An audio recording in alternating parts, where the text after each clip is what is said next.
Now we are going to study balanced and unbalanced force. Okay, for this purpose we will consider some examples. Suppose this is an object, okay, and we will consider with values. Suppose someone apply 5 Newton force on this object, okay. Now this object was placed on the surface. We know that whenever an object is placed on an object in this way, then there are two forces acting on it. First is its weight, it is acting in downward direction, and at the same moment this object is exerted by the surface. The force exerted by surface, it is in upward direction. Suppose the force is N. These two forces, normal reaction and weight of object, they are equal in magnitude and opposite in direction. We will write it as F1 and F2. If these two forces are acting on an object, then and these two forces are equal, then we can say that F1 minus F2 equal to 0. Okay, that is the net force acting on an object is 0. This situation, when two or more forces are acting on an object and still the net force acting on an object is 0, then these forces are called as balanced forces. Balanced forces. Okay. Whenever the forces are balanced, then there is no motion, or we can say that if the object is at rest, it will remain at rest, and if it is moving in uniform motion, then it will be moving with uniform motion when balance force acting on it is 0. Okay, now we will consider this condition. There was an object and a 5 Newton force is applied in this direction. Now again there are how many forces are acting on it? First, its weight is acting in downward direction.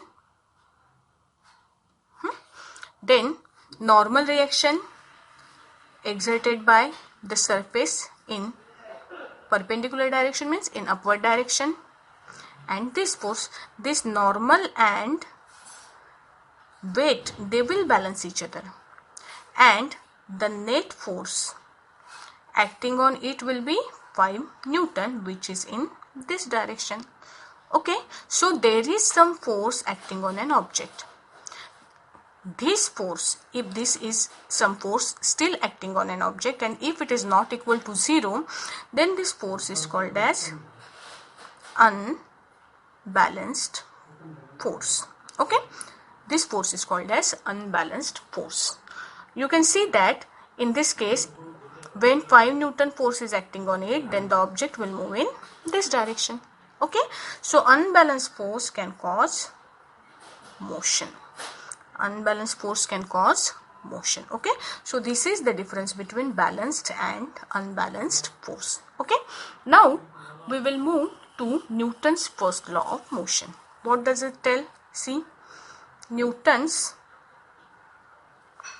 first law of motion. What does this law tells us? Okay, this law states that every body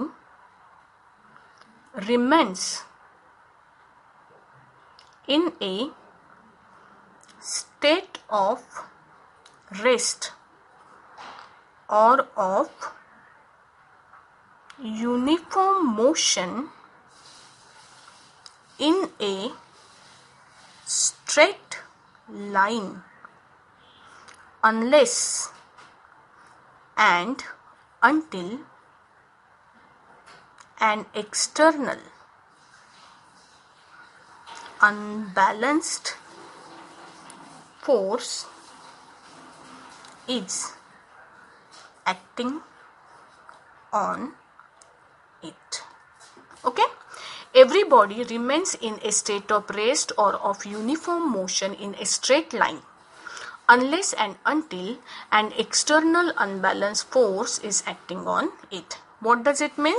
It means that if the object is at rest position, it will remain in rest position unless an external unbalanced force is acting on it. If it is in uniform motion, and no force is acting on it, no external force is acting on it, then it will be forever in uniform motion. Okay, it will be forever in uniform motion. Okay, so this is our first law, Newton's first law of motion. The law states that every body remain in the state of rest or of uniform motion along a straight line unless and until it is acted upon by an external unbalanced force. Okay, the Newton's first law of motion help us to understand that. What does it indicate? That for